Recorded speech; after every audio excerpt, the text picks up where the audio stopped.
রাস্তা সংস্কারের দাবিতে পঞ্চায়েত অফিসে লিখিত আবেদন গ্রামবাসীদের। পূর্ব বর্ধমানের গলসি ১ নম্বর ব্লকের পোতনা পুরসা অঞ্চলের পুরসা পাঁচপাড়ার প্রায় ৫০ জন বাসিন্দা রাস্তা সংস্কারের দাবিতে পঞ্চায়েত অফিসে লিখিত আবেদন জমা দিলেন। তাদের অভিযোগ ২০০৯ সালে শেষবার ওই রাস্তায় মোরাম ফেলা হয়েছিল। বর্তমানে রাস্তাটি এতটাই খারাপ অবস্থায় রয়েছে যে তা দিয়ে যাতায়াত করা দুঃসাধ্য হয়ে উঠেছে। অসুবিধার মুখে পড়ছেন ছাত্রছাত্রী, রোগী সহ সাধারণ মানুষ সকলেই। আবেদনকারী শেখ নাসির উদ্দিন জানান, আমরা পঞ্চায়েতে লিখিতভাবে রাস্তা সংস্কারের দাবি জানিয়েছি। যদি আমাদের দাবি মানা না হয় তাহলে আরো বড়সড় আন্দোলনের পথে যাব আমরা।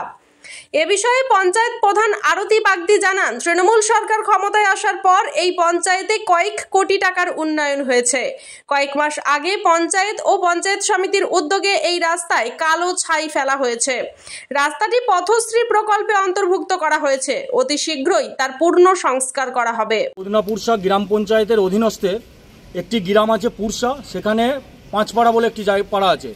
সেই পাড়ার একদম বেহাল অবস্থা। সেই যে রাস্তাটি আছে সেই রাস্তাটি ২০০৯-১০ সালে লাল মুরাম পড়েছে, তারপর কোনো কাজ হয়নি সেখানে।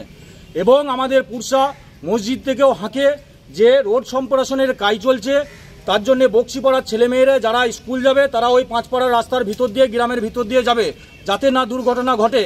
কিন্তু সেই রাস্তার যে অবস্থা, পায়ে চলাও পর্যন্ত যাবে না। এবং যদি কোনো রুগীকে নিয়ে যাওয়ার জন্য টোটো ভাড়ার জন্য বলছি, কোনো টোটো পাঁচপাড়ার ওই ক্লাবের মোড় অবধি আসছে, ভিতর অবধি যাচ্ছে না।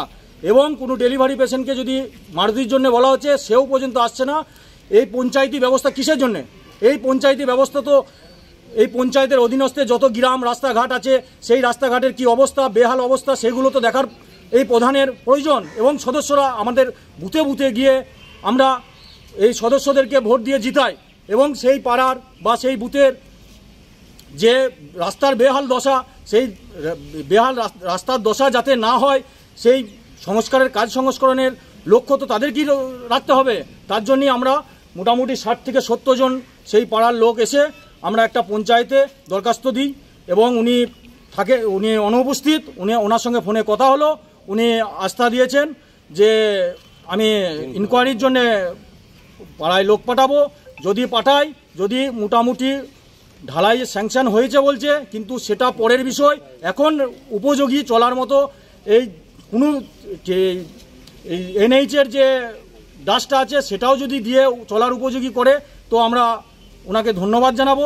এই আশা নিয়ে আমরা ডেপুটেশনের এই দরখাস্ত দিয়েছি। যদি সুরাহা না মিলে আমরা পরে আরও বড় বৃহত্তম আন্দোলনের পথ আমরা বেছে নেব। কাদের পক্ষ থেকে দিলেন? কাদের পক্ষ থেকে বলছে, এটা আমাদের ওই পাড়ার সমস্ত মানুষের পক্ষ থেকে দিয়েছি। এখানে কোনো ঝান্ডা নেই, কোনো পার্টি নেই, সাধারণ মানুষের কাজে আমরা ঝাঁপিয়ে পড়ছি। এটাই আমার বিষয়। আমার নাম শেখ নাসির উদ্দিন, ওই পাড়ারই আমি বাসিন্দা। দীর্ঘ সিপিএমের আমলে দীর্ঘ ৩৫ বছর ধরে যে রাস্তার যে কাজ হয়েছে সেরকম কোনো উন্নতি হয়নি। এখন এই টিএমসি প্রধান, আমি পরিপ্রেক্ষিতে বলছি, টিএমসির পক্ষ থেকে দীর্ঘ ১২ বছর ধরে আমাদের পঞ্চায়েতে কয়েক কোটি টাকার কাজ হয়েছে অঞ্চলে।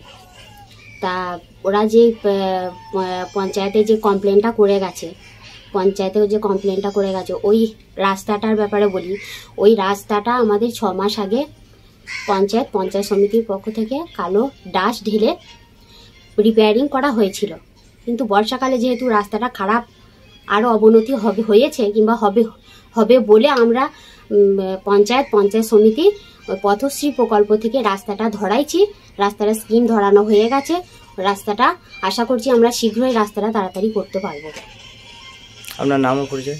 আমার নাম আরতি বাগদি, পোতনা পুরসা গ্রাম পঞ্চায়েতের প্রধান। ব্যুরো রিপোর্ট, সোজা কথা নিউজ।